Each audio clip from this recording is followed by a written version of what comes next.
Alis ako kung gusto mo. Alis ako kung gusto mo. Ibalik mo na sa akin ang anak ko.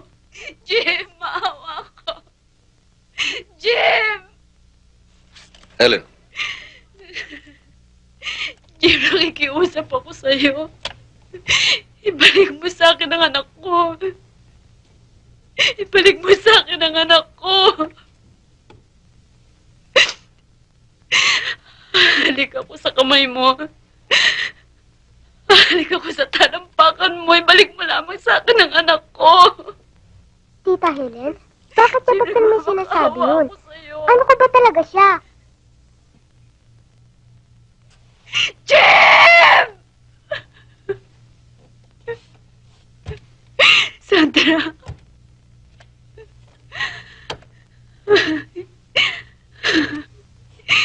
Jim.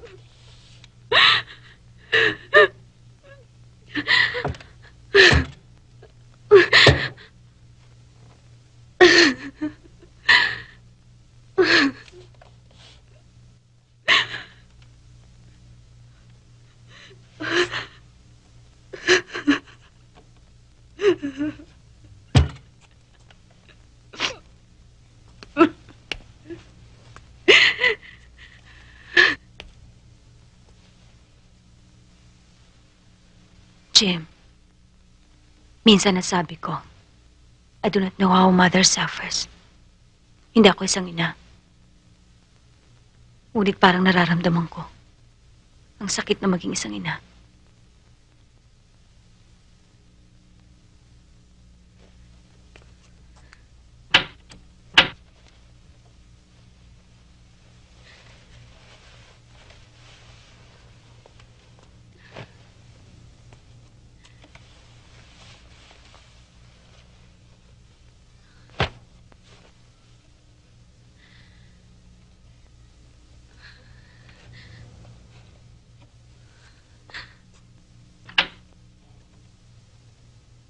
Christy.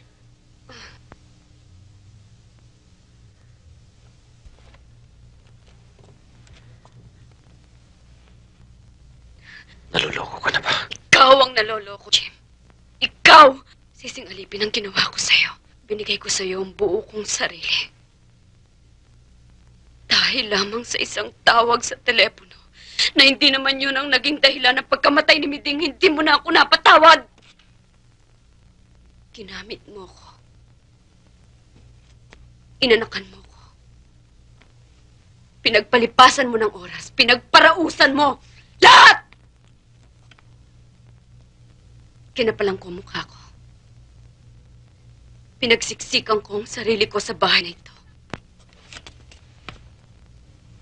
Hinamak mo ko. Pinarusahan mo ko. Nilampaso mo ko. Binaboy mo ko't lahat, Jim! Hindi ka isang Diyos. Inapi mo ang aking pagkababae. Inapi mo ang aking pagkaina. Nilason mo ang pag-iisip ng aking anak. Bakit, Jim? Dahil babae mo lang ako? Babae lang ako? Oo, babae ako. Lalaki ka, pero lalaban ako! Mababawi ko ang aking anak. Kung alam mo lang, Jim,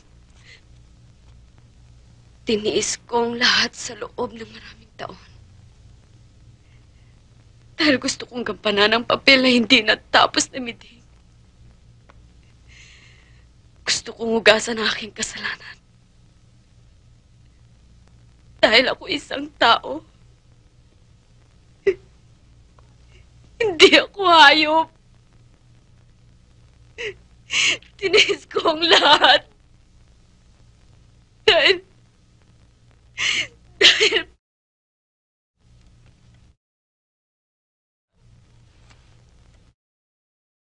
mahal kita!